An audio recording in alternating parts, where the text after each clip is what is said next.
June 1st is the Global Day of Parents during Canada's Accessibility Week. You're about to meet a mother of three living with a disability.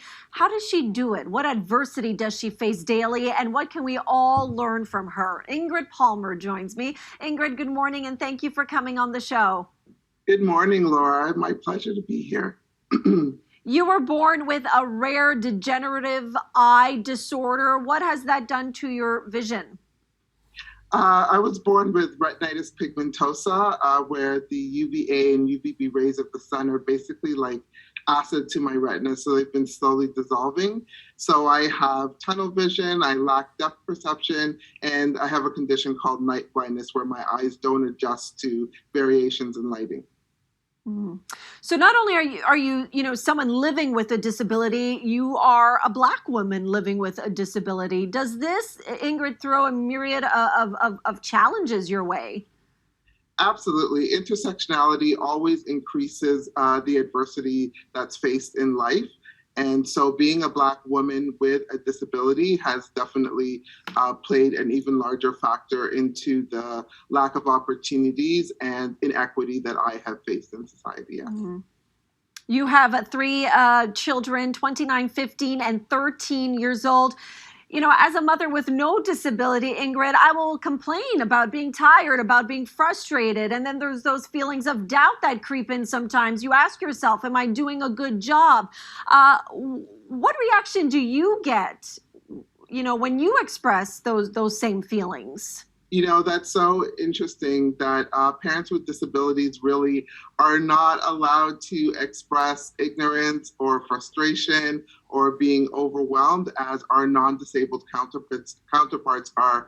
Our children are still considered to be vulnerable. A lot of us face a lot more interactions with child protection services when we express, those same feelings that other women do. We are not met with the same type of response, which is really unfortunate.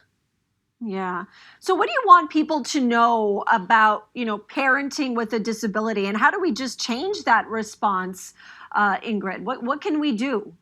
It's really important for people to realize that parenting with a disability looks different. We have different techniques that we use, but that's about it. Our kids don't want to go to bed, and our kids don't want to eat their dinner the same way that other people's kids don't want to. And it's really important that people have a different attitude about parents with disabilities and realize that we may do things differently, but we're raising our children with the best intentions and love and humor, just the same as anyone else.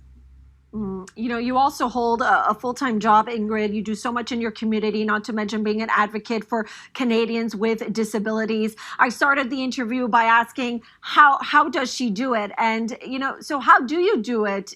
Despite the challenges, remain, proud and positive as you are. How do you do it?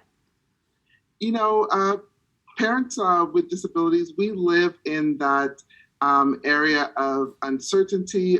We know that we have to pivot on a dime, and we live creatively. And so that really is actually an asset when it comes to parenting, because we are really used to being in that zone, that sector.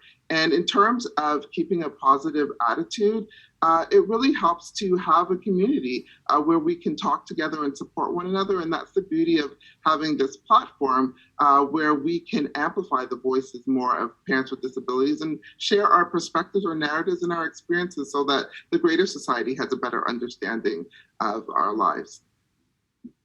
Your story is so inspiring, and I thank you for sharing your voice with us and for providing us with this teaching moment this morning, Ingrid. I appreciate it. Thank you so much, Laura. It's been great. Stay with us.